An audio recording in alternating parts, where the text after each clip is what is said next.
I, for one, have always thought, from the very beginning, the first concept and images, and teaser images, thought that the Hyundai Santa Cruz was a brilliant idea on behalf of Hyundai, and for a number of reasons.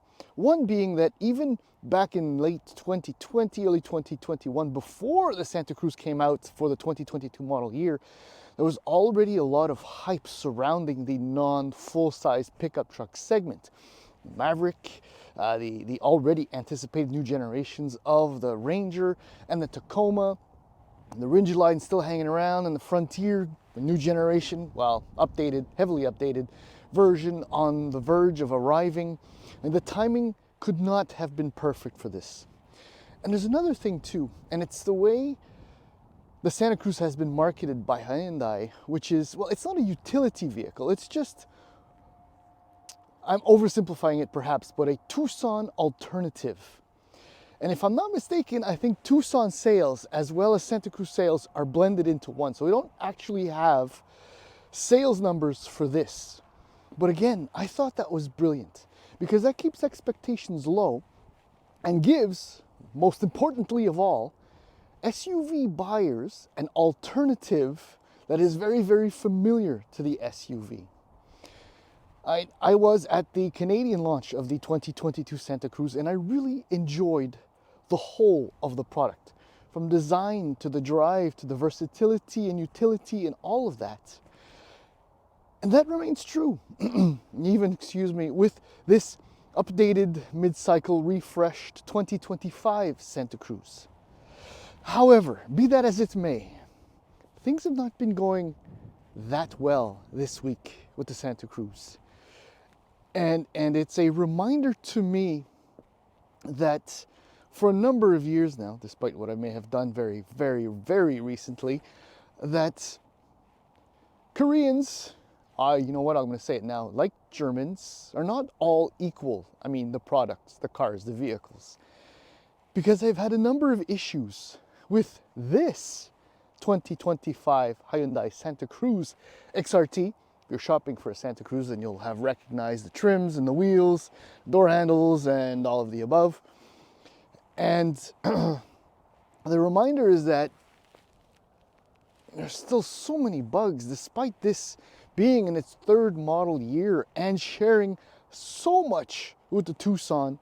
I mean, that's a big numbers vehicle, big sales, but electrical glitches, none that I can really forgive, because climate, one being perhaps related to that. But anyhow, in the following video, we're gonna do the usual. If you know what the usual is, that means that you've seen maybe one of our videos by accident or not, I don't know. So I thank you so much, because every view counts. I won't even ask you to subscribe, but every view counts. Makes me look like anyway. We're gonna do the usual, which is a walk around of this Santa Cruz. I may have said Santa Fe. Santa Cruz XRT, and then we're gonna take it for a drive. So please hang in there if you don't mind. Thank you. Alrighty, so the biggest styling updates made for the mid-cycle refresh to the Santa Cruz happens in the front. Different light signatures, new bumpers, updated wheels, and a few other details. The most striking differences obviously appear on the new XRT trim, which gives you a blacked out black chrome stuff, black grille, these tow hooks. I mean, overall, it is the better looking model of the entire lineup. I love the cladding. I love the black roof rails, the whole black trim around. The wheels are good looking too. Rear end is generally unchanged, but still nipped, tucked, all of the above.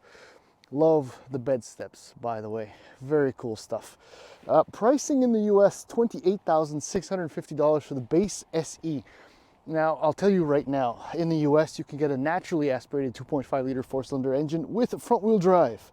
At the other end of the spectrum is the Top Trim Limited with the 2.5 liter turbo four-cylinder engine and all-wheel drive. It's $42,650. Canada's layout is very different. $41,999 for the base preferred, but you do get 2.5 turbo all-wheel drive, heated seats, heated steering wheel, 18-inch wheels, LED lights all around, wireless Apple CarPlay on Android Auto, tonneau cover, and 12.3-inch touchscreen. I can tell you now with very little hesitation that the preferred trim is the best model.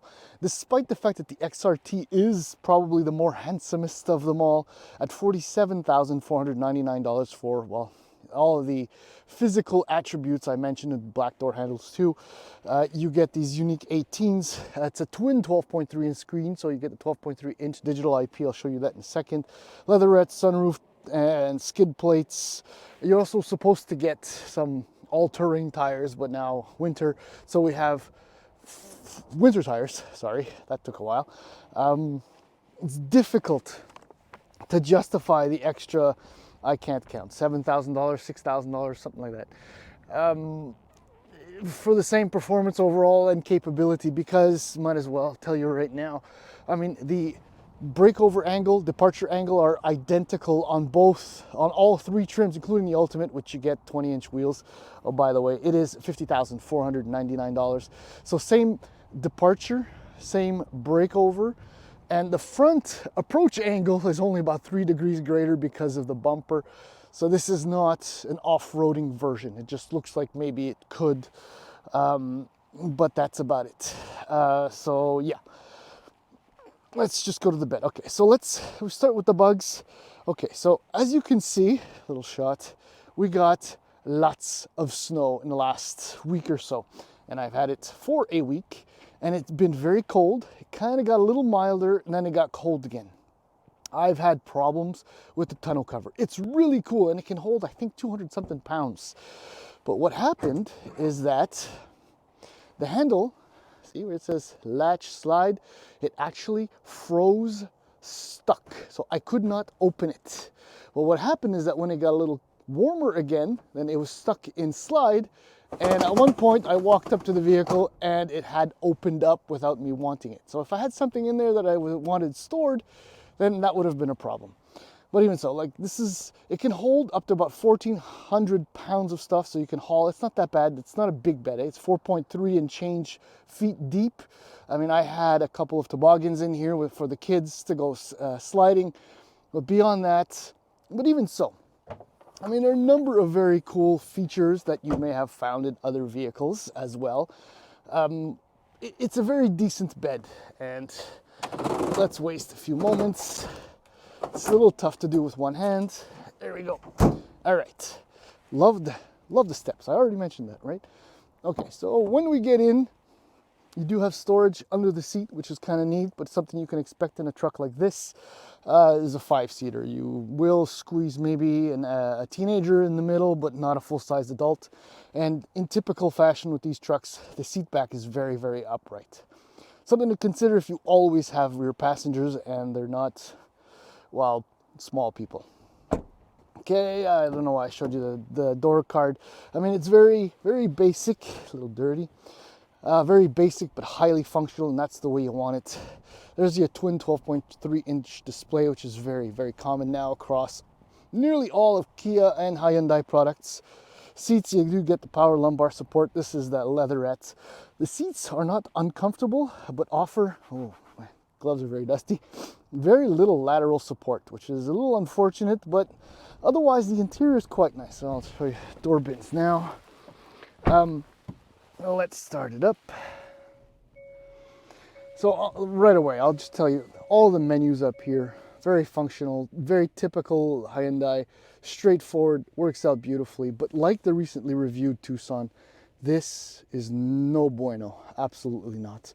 Unless you're absolutely focused on what you're doing, like looking down and away from where you should be, which is up here while you're driving, you're gonna miss some of the controls. And even when you hit them, there you go. Even when you hit them, they don't always work.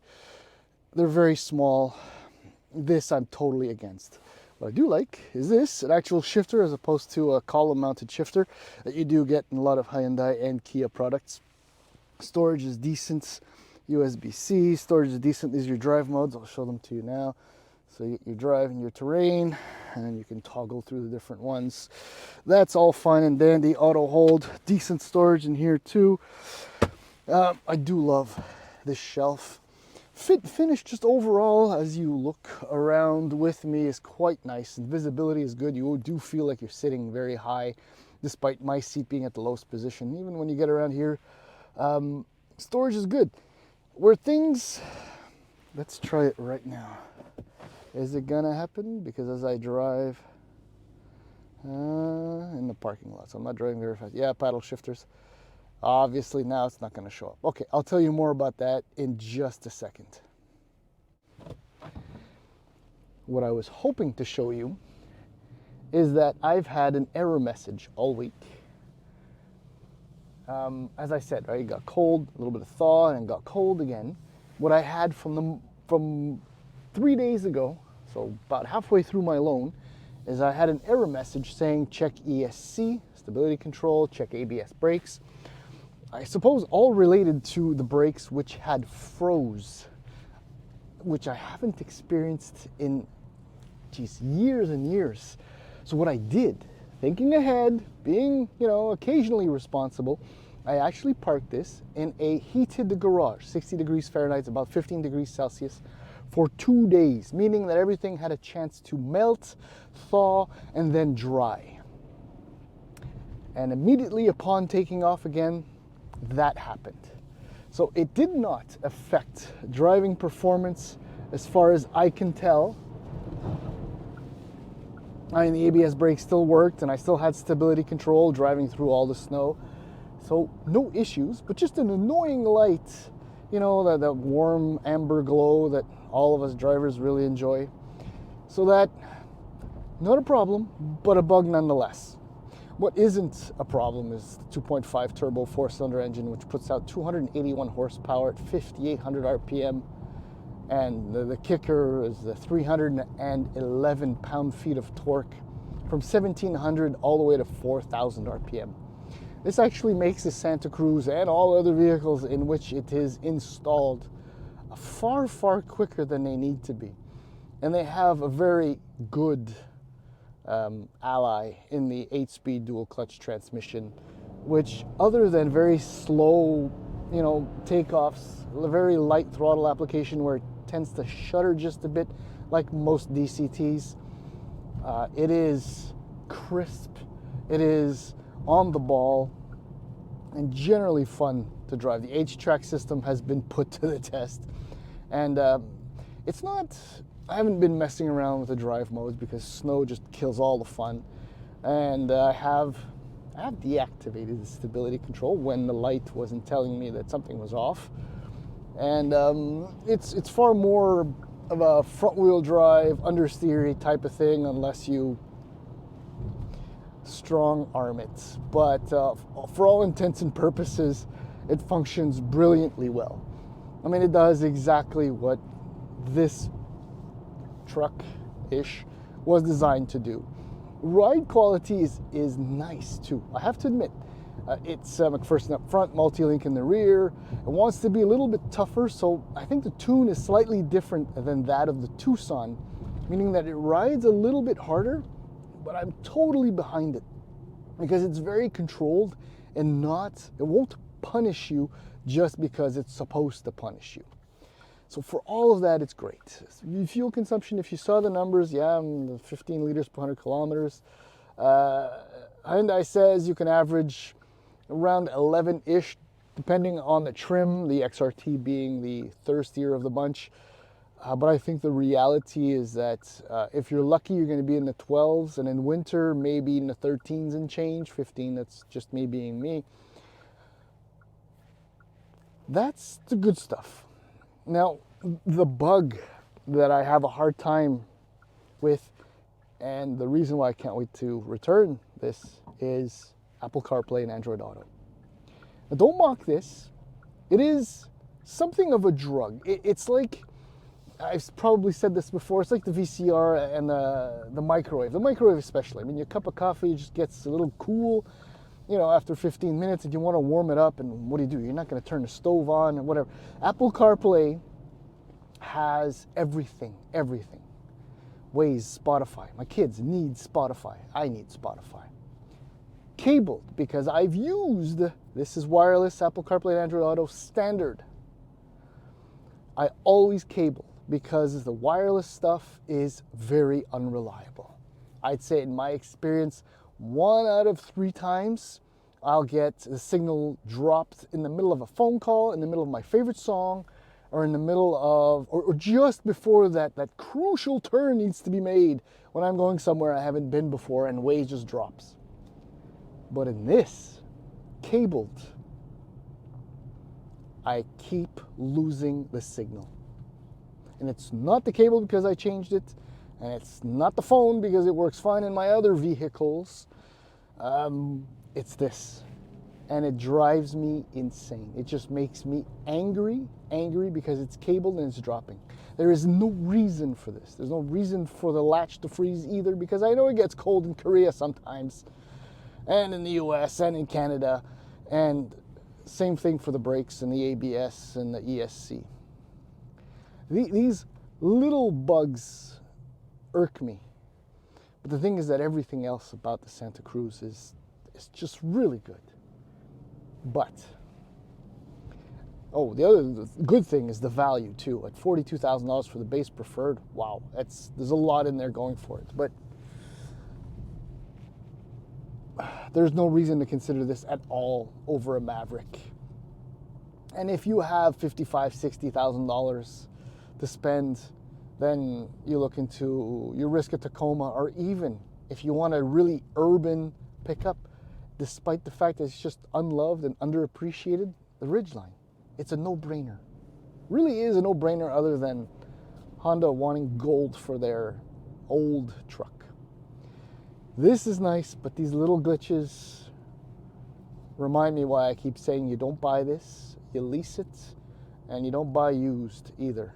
I'm talking about Hyundai and Kia. But anyhow, that's that, and thank you for watching.